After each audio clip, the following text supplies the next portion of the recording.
17 years in the financial industry has shown me the same thing over and over. Who actually builds wealth and who just looks like they do. The truth is, it almost never comes down to the income. I've watched high earners who looked like they had it all end a decade with nothing to show for it, while people you'd never look at twice quietly became free.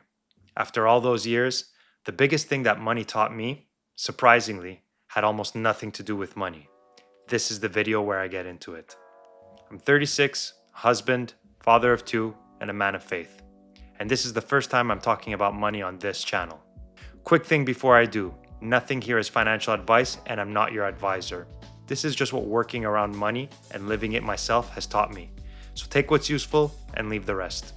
Because here's my problem with most money content. It's obsessed with the wrong number. The raise, the promotion, the side hustle. Don't get me wrong, earning more is fine. I've had the bigger years, but that was never what built the wealth.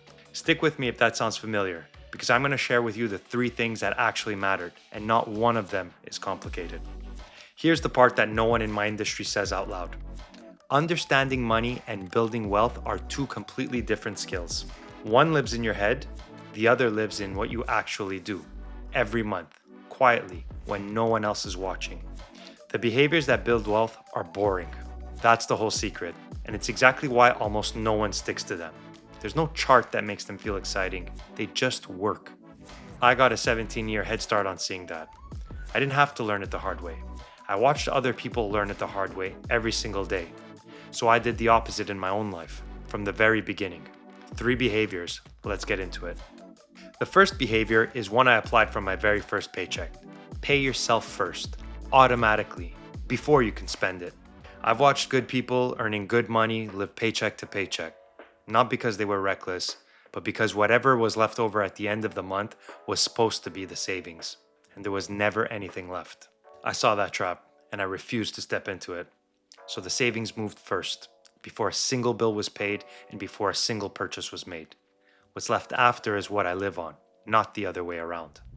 And every time the income went up, a raise, a bonus, a better year, I moved the savings up with it before I ever got used to spending it. The lifestyle never got a chance to catch the paycheck. I never had to fight myself on it. I never relied on being disciplined in the moment. I took the moment out of it. The money was already gone before the temptation ever showed up. Second behavior is attacking my debt head on. My mortgage specifically. I'm paying it down a lot faster than the bank ever planned for. It's not exciting. Nobody makes a highlight reel out of a mortgage balance going down. But it's one of the most reliable, guaranteed returns I have access to. And it buys the one thing I'm actually after. Options. When I've got money to put to work, most people's first instinct is to chase a return in the market. Mine goes at the mortgage. It's not the flashy move, but it's a guaranteed return. And unlike the market, can't have a bad year. I'm gonna break that whole thing down in an upcoming video. The strategy, the math, the logic, that's its own conversation. For today though, just know that the boring number is the one that moves the needle. The third behavior is the one that took me the longest, because it's less about the math. It's how I defined enough. For most people, wealth is a moving target, always needing a little bit more than what they have. That's a game with no finish line, and I've watched it quietly eat away at people who had every reason to feel secure. So I placed a purpose behind the number instead of just a size. Not get rich, but rather debt-free, choices for my family, the freedom to walk away from a room that I don't want to be in. In my world, there's always someone with a bigger number, a better year, a bigger deal, a nicer everything. Early on, I stopped measuring against any of them.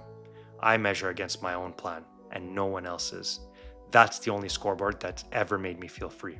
Because looking rich is cheap. Anyone could lease that. But being free is expensive. I'm not interested in looking wealthy. I'm building the real thing. There's a reason underneath all of it, and it's the part that actually matters to me. I'm not building this so my kids can sit on it. My parents passed something down to me, greater than money, a principle. Leave your kids better off than you were. But there's a second half to that people forget. Teach them the value behind it, so it never gets taken for granted, so they don't grow up soft thinking money is just something that's always there.